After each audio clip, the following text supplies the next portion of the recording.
Hey guys, thanks for joining us today on Social Marketing. My name is Eric Hammond. I'm with the Orange Stack. We do these videos every single week. We've done probably 30 or 40 of these by now. They're really just tips and tactics on how to use social media to grow your business. So as a real estate agent, there's a lot you can do in your marketing.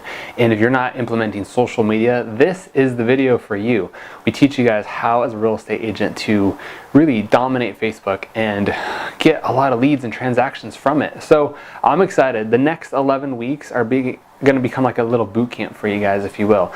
I created this over the last couple weeks, and there's a ton of good content in here, and I was trying to squeeze it all into one video, and I realized, look, there's so much stuff here to share with you guys.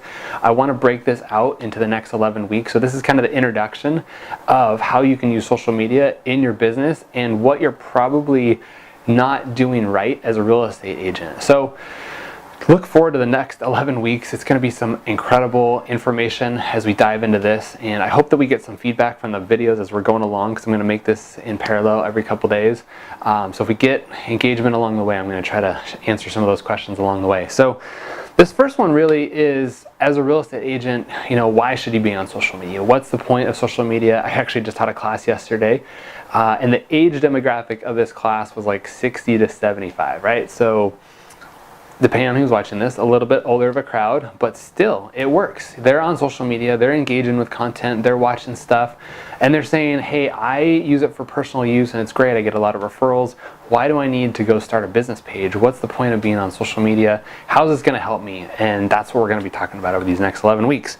So really, what's going on social media, right? There's 2 billion people on Facebook that are active users, which means every month they get onto Facebook at least once or more. I'm really looking down because I got a lot of really interesting statistics that I've learned in preparing for this video. We're going to talk about Generation X, Y, and Millennials, and that's really where NAR is talking about as being kind of the buyers that make up today's market, right? So about 34% of buyers are under the age of 36 years old. That's the biggest group right now of buyers, is under the age of 36 years old. The next group, Generation X, which is a little bit older, I think missed the cutoff for that one by a few days, is about 28%. So between the two of those, that's a little over 50% of your market. Right there is pretty much 40 and under, right?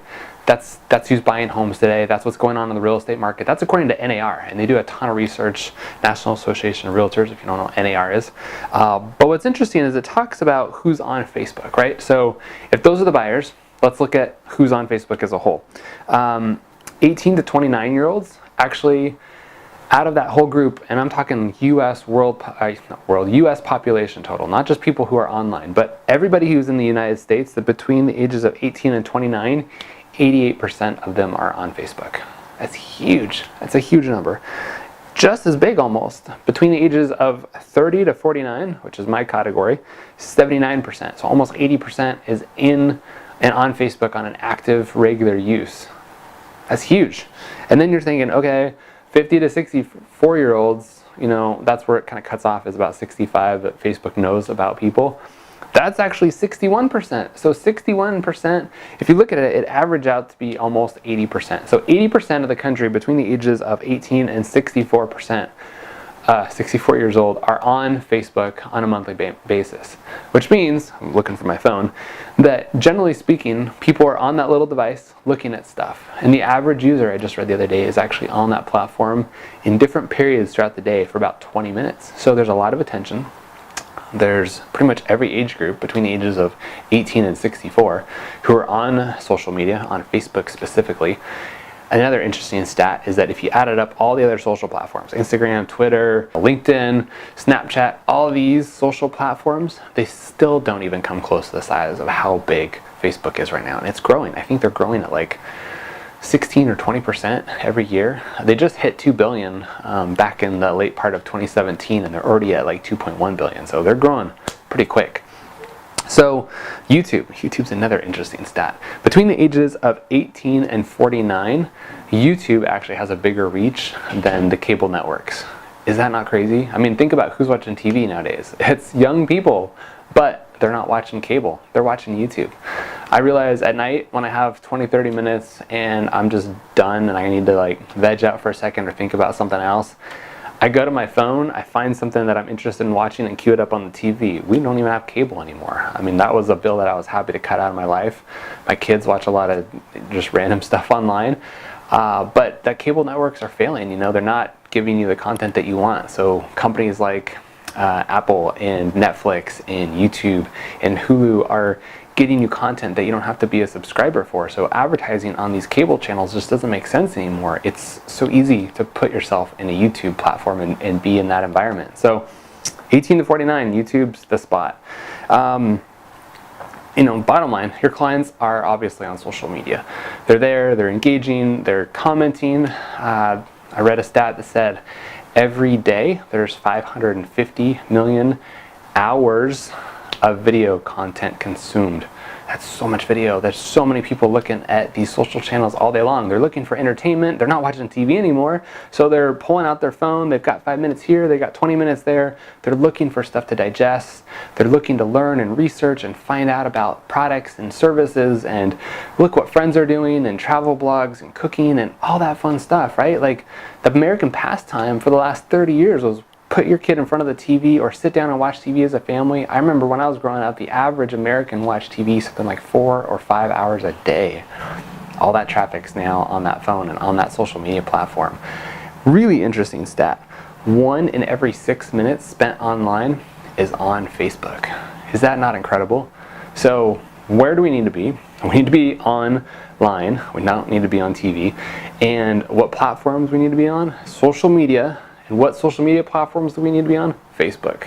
Facebook's huge. I know a lot of people don't love it. I know that they're on there once in a while, so they're considered an active user, but they probably spend some more time on Instagram or other platforms like that. My wife's a perfect example of that. She uses Facebook probably twice a month, but she spends every day a couple minutes or an hour somewhere in there on Instagram, you know, checking on friends, looking at blogs, seeing what's going on, watching videos of kids, things like that. So you got to know where your audience is. And those are some of the things that we're going to talk about, is knowing where your audience is, knowing how to talk to them and help them understand the value that you share and helping them understand what you do to separate yourself as a real estate agent. The next part of this equation is back to real estate. What's happening online? You know, traditionally, a long time ago, before the internet, many moons ago, people would basically call up their trusted real estate agent and they say, hey John, I'm looking for a home, pull out the real estate book, find me what's available, right? A lot of towns still have these real estate books, which is crazy to me, but that's how it worked. They called their agent, they said, show me what's available. The agent would probably show them 5, 6, 10 houses. This is what's available to you, you know, young family. I hope that there's something that you can find. Nowadays, this is another interesting stat, between the ages of, actually, everybody under the age of 71 and under falls into this category, that while searching, they searched for their home online. Their search started online, and 51% of the people searching online actually found the home that they were going to buy online. So half the buyers, not all, most people under the age of 71 started online looking because that's where they all are, right? Every home that you can possibly imagine for sale is on the MLS, on Zillow, on Redfin, somewhere online available. You don't have to drive around and look for signs anymore. I mean, that still happens, but most of the time people find them online. And out of that, 51% of them actually purchased their home from the house that they found online. What's interesting is their searching habits for buying has changed. Their buying habits on how they actually close a transaction is still the same. They still call the real estate agent. They still help them close that transaction through a real estate agent. And I'm looking for the stat, 88% of real estate transactions happen with a real estate agent. So there's a few, 12%, not a ton, but a few who close it directly with the seller and the buyer meeting together, or they go to a title company and close it that way. They may even have to go through a bank and represent themselves. But my point is that 88% of them happen traditionally with that real estate agent, you, the guy that they trust, or the girl that they trust, the person that they've known who's in their life providing that value. So again, it starts online. They search for that home. They call you up and say, hey, Agent John, I found the house of our dreams. Let's go look at it. Write up the paperwork. Let's go make an offer. Help me through this complicated process that's getting more complicated every single year. The contract in California is increasing every single year with more stuff that they keep adding to that REPC. But the process is still the same. They still call that trusted real estate agent. And you know, the interesting thing too is that I'm looking down here, there's so many interesting stats here. The typical buyer will start looking for a home about 10 weeks before they're ready to make a decision on what home they want to buy, and they averaged out, again, this is stats from NAR, they average about 10 homes that they're going to go see. So if I'm going to go buy a home today and I'm ready to go, and I call up my agent today saying, all right, I'm ready to go, I started that search process 10 weeks ago. I've been looking at homes, I've been driving around at homes after work, taking my family to open houses on the weekend, and then I finally called up my agent friend and said, hey, okay, we found the house of our dreams. You don't have to find it for us, we did all the work, I just need you to represent us. And oftentimes it's a friend, they're probably going to ask for a commission reduction, so hopefully you know that script.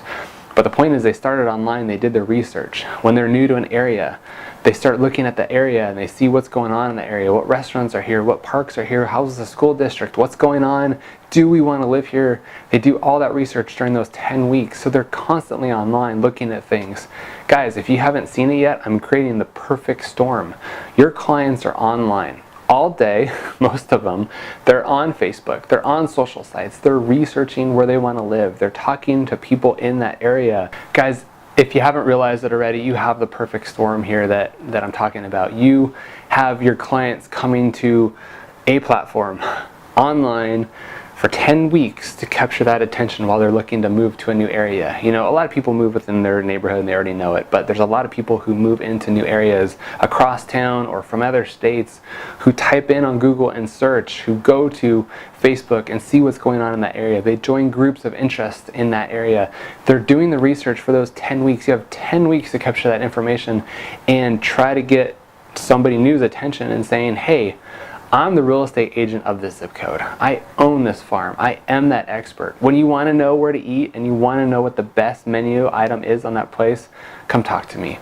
When you want to know how to get discount tickets to this event, or when you want to know when the town parade is, or when that new restaurant opens, or when this park is doing this, come talk to me. I'm the expert and I know how to help you. You want to be the mouthpiece for everything that's related to you. We talk about SEO around here once in a while. We talk about, which is search engine optimization. It's basically when I search a specific keyword on Google, that happens at the very top. You want to be pushed to the top, you as the real estate agent, so that you can be found. So when people say, why do I want to move to Southern California?